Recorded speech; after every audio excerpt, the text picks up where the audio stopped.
أعوذ بالله من الشيطان الرجيم بسم الله الرحمن الرحيم أفتطمعون أن يؤمنوا لكم وقد كان فريق منهم يسمعون كلام الله ثم يحرفونه من بعد ما عقلوه وهم يعلمون صدق اللہ۔ گزشتہ 3 سے 4 رکوعات میں بنی اسرائیل کے مختلف حالات ذکر ہو رہے ہیں، کیسی وہ اللہ کی ناشکری اور اللہ کے حکموں سے منہ موڑنے والی قوم تھی۔ حضرات صحابہ کرام رضی اللہ تعالی عنہم اجمعین اللہ کے پیارے نبی صلی اللہ علیہ وسلم کی صحبت اور تربیت کی برکت سے دعوت و تبلیغ میں مسلسل مصروف رہتے تھے۔ بنیادی مصروفیت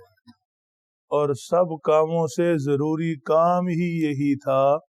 کہ دوسروں کو ایمان، دوسروں کو کلمہ کی دعوت دیں۔ حضور انور صلی اللہ تعالی علیہ وسلم کی صفات کا عکس ان حضرات صحابہ کرام کو نصیب ہوا تھا، لہذا جیسے دوسروں کے ایمان لانے کی فکر نبی پاک صلی اللہ تعالی علیہ وسلم کو تھی، ایسی ہی حضرات صحابہ کرام کو بھی تھی۔ مدینہ طیبہ کے اطراف میں یہودی یعنی بنی اسرائیل آباد تھے۔ حضرات صحابہ کرام رضی اللہ عنہم اجمعین گاہے بگاہے ان کے پاس جا کر جب بھی ملاقات ہوتی انہیں ایمان کی دعوت دیتے، اور جب ان کی اکثریت ایمان کو قبول کرنے پر آمادہ نہ ہوئی، حضرت صلی اللہ علیہ وسلم کا کلمہ پڑھنے پر تیار نہ ہوئی، تو صحابہ کرام کو بڑی کوفت ہوئی، تکلیف ہوئی، مایوسی ہوئی۔ یہی مخلصین کی نشانی ہے۔ جو آپ کا مخلص ہے وہ آپ کے نقصان پر راضی نہیں، یہ نشانی ہے اخلاص کی۔ دنیاوی نقصان تو ہم سمجھتے ہیں، کوئی ہمارا 10 روپے کا نقصان ہمیں بتا دے تو ہم اس کا شکریہ ادا کرتے اور دوسروں سے ذکر بھی کرتے، فلاں نے بتا دیا، اچھا ہوا فلاں نے بتا دیا۔ لیکن آخرت کا نقصان، قبر کا نقصان، اس سے کوئی آگاہ کرتا رہے اور کوئی کان ہی نہ دھرے، جیسے آخرت کا نہ نقصان ہے اور نہ وہ نقصان بتانے والا کوئی اپنا ہے یا ہمدرد ہے۔ لیکن مخلص آدمی کڑتا رہے کہ میں نے اس کی آخرت بنانے کی فکر کی بات کی اور اتنے بڑے نقصان سے بچانے کے لیے کوشش کی اور یہ توجہ ہی نہیں کر رہا۔ تو حضرات صحابہ کرام بھی جب بار بار ان کے پاس جاتے، انہیں ایمان کی دعوت دیتے اور یہ انکار کرتے، انکار پر ڈٹے رہتے، تو حضرات صحابہ کرام کو تکلیف ہوتی،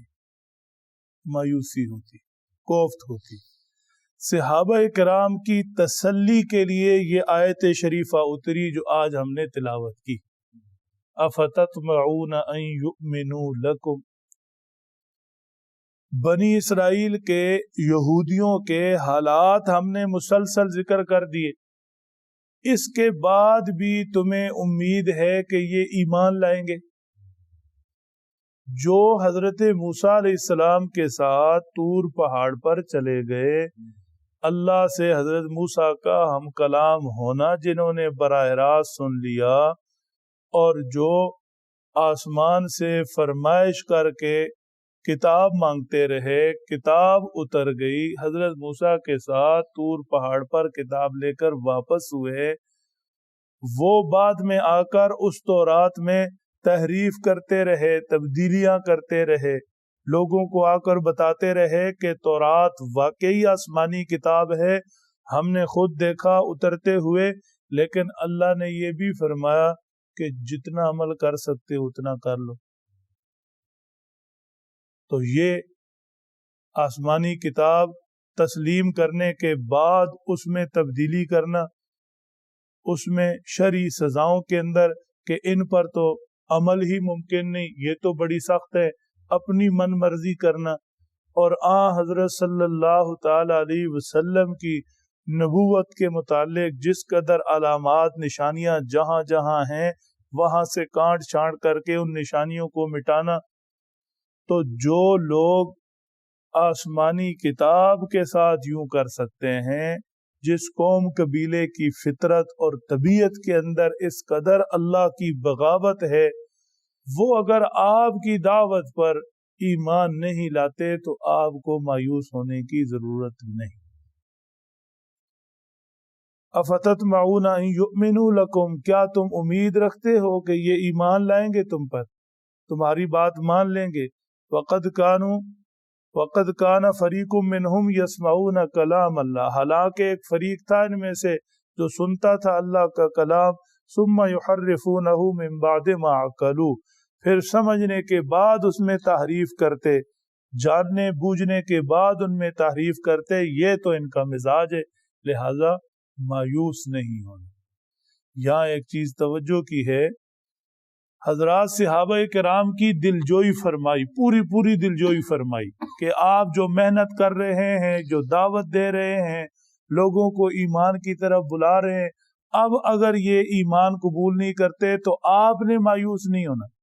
پریشان نہیں ہونا، لیکن یہ نہیں فرمایا کہ جو کام کر رہے ہیں یہ چھوڑ دیں۔ حضرت صلی اللہ تعالی علیہ وسلم کی خود اپنی یہ کیفیات ہیں۔ اللہ جل شانہ فرماتے ہیں کہ آپ اپنے آپ کو ہلاکت میں مت ڈالیں، فَلَعَلَّكَ بَاخِعٌ نَفْسَكَ عَلَىٰ آثَارِهِمْ إِن لَّمْ يُؤْمِنُوا بِهَٰذَا الْحَدِيثِ أَسَفًا، لوگ مایوس ہو کر پیچھے ہٹ جائیں اور یہ فریضہ نبوت چھوڑ دیں، ایسے نہیں، اپنے آپ کو ہلکان کر رہے ہیں، اس پر تسلی ہے کہ ایسے نہ کرے، لیکن یہ نہیں کہ یہ کام ہی چھوڑ دیں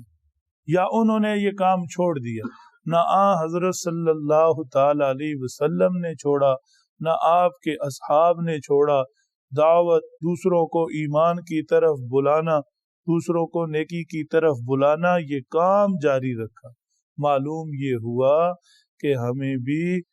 مایوس نہیں ہونا چاہیے، پریشان ہونا،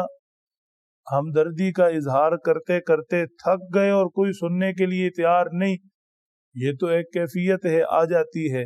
لیکن اس کی بنیاد پر لوگوں کو کہنا سننا سنانا چھوڑ دینا یہ نہیں۔ حضرات صحابہ کرام سے یہ نہیں فرمایا گیا۔ مایوس مت ہوں